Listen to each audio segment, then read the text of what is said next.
अभी देख रहे थे राजेश रंजन जी को, जो डुमरी विधानसभा पर अपनी प्रतिक्रिया व्यक्त कर रहे थे, और इन्हें विश्वास है कि इंडिया अलायंस डुमरी विधानसभा में अपनी रामगढ़ की हार का बदला जरूर लेगी। तो आप बने रहिए हमारे चैनल पर और अपनी प्रतिक्रियाएं देते हुए ये सब्सक्राइब करना ना भूलें और लाइक शेयर करना भी नहीं भूलें। इसी के साथ अच्छा सर, एक बात बताइए कि अभी जो डुमरी विधानसभा का झारखंड में जो चुनाव चल रहा है वे इंडिया अलायंस की तरफ से उम्मीदवार खड़े किए गए हैं या कांग्रेस की अपनी उम्मीदवार है? नहीं, और इस पर आपकी क्या राय है? कि उम्मीदवार तो वह इंडिया अलायंस की तरफ से है, लेकिन जेएमएम का उम्मीदवार है। आप देखिए कि डुमरी का जो विधानसभा है, डुमरी की जो नेता थे स्वर्गीय जगन्नाथ महतो जी, उन्हें टाइगर के नाम से लोग पुकारते थे, और उनका जीवन शैली और उनका क्रियाकलाप पूरी डुमरी विधानसभा के जनमानस पर है। और अकाल मृत्यु उनकी हो गई, कोरोना काल से ही उनका कहीं न कहीं चल रहा था वो स्वस्थ, और वो हमारे बीच नहीं रहे। जेएमएम की तरफ से उनकी पत्नी को उम्मीदवार बनाया गया है, जो मंत्री भी हैं, और इंडिया गठबंधन के तमाम दलों का उनको समर्थन है। जो भी छोटे छोटे दल हैं वो समर्थन दे रहे हैं, लेकिन डुमरी वासियों को इस बात को समझना होगा कि भारतीय जनता पार्टी के नेता किस तरह का उस क्षेत्र में आचरण कर रहे हैं। आज जब चुनाव हो रहा है तो आप देखेंगे कि ओवैसी जैसी पार्टी जो सिर्फ मुस्लिम के वोट को लेकर के वह बीजेपी को लाभ पहुंचाने का काम करता है, और डुमरी ऐसे उपचुनाव में ओवैसी को ला दिया ताकि मुसलमान का वोट अलग हो जाए और भारतीय जनता पार्टी हिंदुत्व के नाम पर वो सफल हो जाए। लेकिन हमें विश्वास है डुमरी उपचुनाव में, डुमरी विधानसभा के क्षेत्र बहुत जगह पर हम लोग गए, मुस्लिम बस से भी गए, हिंदू बस से भी गए, शोषित दलित पिछड़े वर्ग, सबों में एक ही नारा है, सबों में जुनून है कि भारतीय जनता पार्टी को किसी भी सूरत में गद्दी पर नहीं लाना है, उसके पक्ष में वोट नहीं देना है। और स्वर्गीय जगन्नाथ महतो के सपनों का डुमरी विधानसभा को बनाना है, और उसके लिए एनडीए के जो हमारे जेएमएम के प्रत्याशी हैं उनके पक्ष में मतदान करना है। आइए, हम तो डुमरी विधानसभा के 2-3 दिन के कार्यक्रम में दौरान में हम काफ़ी उत्साहित है कि डुमरी विधानसभा और जेएमएम के प्रत्याशी को जिताने का काम करेगी। भाजपा बोल रही है सर कि हम रामगढ़ चुनाव में कांग्रेस को हराए थे और डुमरी विधानसभा में झारखंड मुक्ति मोर्चा को हराएंगे, क्योंकि झारखंड में ये जो सरकार है इनसे पब्लिक का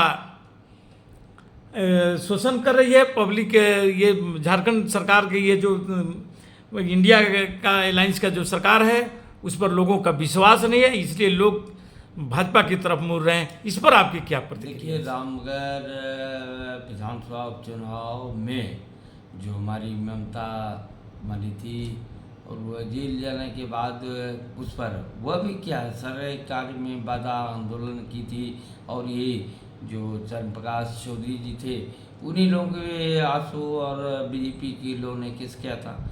और जेल जाने के उपरांत जब इस तरह का उपचुनाव हुआ तो आज के दिन में ये चंद्रप्रकाश चौधरी आंसू या बीजेपी के लोग चुनाव में भी काफ़ी धनबल का प्रयोग करते हैं, और चूक हो गई रामगढ़ की जनता से। हमारे वोटर कहीं न कहीं चकमा में आकर वह इधर उधर हो गए, हिंदू मुस्लिम के चक्कर में पड़ गए। लेकिन डुमरी विधानसभा क्षेत्र की जनता जो अभी देखने को मिल रहा है वह निश्चित तौर पे जो हमारे गठबंधन के प्रत्याशी हैं, जेएमएम के प्रत्याशी बेबी देवी को जिताने का काम करेंगे और हेमंत सोरेन के हाथों को मजबूत करते हुए इंडिया गठबंधन के शीर्ष नेतृत्व के पक्ष में डुमरी विधानसभा एक परिचय देने का काम करेगी। सर, ऐसा नहीं लगता है कि जो मोदी जी बोलते हैं परिवारवाद, इंडिया में परिवारवाद भरा हुआ है, यहाँ रामगढ़ में पति को खड़ा किया जाता है और पति हार जाते हैं पत्नी के बदला में, और डुमरी विधानसभा में पति के बदले में पत्नी को खड़ा किया जाता है। क्या पत्नी ये सीट निकाल पाएंगी और इस परिवारवाद इसे नहीं कहा जाएगा? अरे सो अब परिवारवाद कहिए या वंशवाद कहिए या क्षेत्रवाद कहिए, सवाल ये उठता है कि स्वर्गीय जयराम माथुर जी के मरने के उपरांत जितने भी लोगों ने उम्मीदवारी दिया था, उस उम्मीदवारी देने वालों में जो टीम ने शूटिंग किया, उसमें सबल रूप से लोगों का सर्वे के बाद ही ओपिनियन आया कि बेबी देवी को ही टिकट दिया जाए। तो बहुमत लोग चाहने वाली उसको है, तो फिर चुनाव तो उसी पर होना है। चुनाव कोई एक आदमी हेमंत सोरेन जी या INDA के कोई गठबंधन के नेताओं ने नहीं किया, क्षेत्र की जनताओं के द्वारा सर्वे में जो आया उसी को इन लोगों ने बनाया। इसलिए परिवारवाद और वंशवाद तो ये भाजपा का प्रचार है, उनके भी दल में होता है, उनके भी दल में अनेकों लोगों का देख रहे हैं कि एक से एक बड़े नेता वह उसी रूप में है। इसलिए यह कोई मायने नहीं रखता है। क्षेत्र की जनताओं का जिस पर रुझान है वही प्रत्याशी बन रहा है। तो सर, कैसे इतना विश्वास में आप लोग हैं कि हम जीतेंगे? एकदम जीतेंगे, जिससे जीतेंगे क्षेत्र की जनता। अगर हेरा फेरी नहीं होगा तो इंडिया का एक भी सीट यह भारतीय जनता पार्टी नहीं जीतेगा। ये तो कहीं न कहीं लुटेरा पार्टी है ना, ये तो लुटेरा है, लूट करके चाहता है कि किसी रूप में इन प्रकार अपना शासन चलावें। ऐसे जनता का आप तो देख रहे हैं, जगह जगह सर्वेक्षण सोशल मीडिया पर देखिए, आपको 70% 68% लोग इंडिया गठबंधन को लाइक करते हैं। तो ये कैसे जीतेगा? अब गोदी मीडिया का बात अलग है, गोदी मीडिया दिखाता है, टीवी चैनल दिखाता है। गोदी मीडिया से हट करके आप अगर सोशल मीडिया पर जाएंगे तो आपको पता चल जाएगा कि इस देश की जनता आप क्या चाह रही है या डुमरी विधानसभा की जनता क्या चाह रही है। कल सर जो इंडिया अलायंस 2 कमेटियां गठन की है, एक स्ट्रीम मीडिया के लिए और एक आपका सोशल मीडिया के लिए, तो ऐसा क्या लगता है आपको सर कि सोशल मतलब स्ट्रीम मीडिया विपक्ष का सुपारी किलर बन चुकी है? हाँ, वो तो निश्चित तौर पे जो आप देख रहे हैं मीडिया व सिर्फ सत्ता का प्रचार और वैसा प्रचार जिससे देश के अंदर में नफरत होना है और जिससे लाभ नहीं होना है, 2 समुदाय के बीच में खाई दिखना है, उस तरह का यह गोदी मीडिया प्रचार करता है। और सोशल मीडिया तो जो चीज़ हो रहा है वो दिखाता है।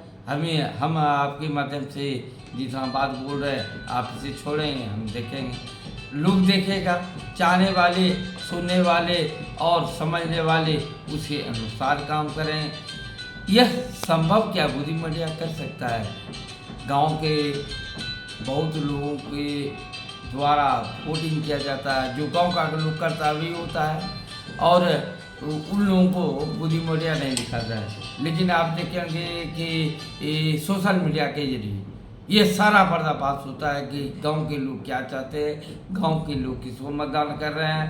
और सोशल मीडिया के इस युग में हमें लगता है कि गोदी मीडिया अब बहुत दिन तक अपना वर्चस्व कायम रख सकेगा। बहुत बहुत धन्यवाद।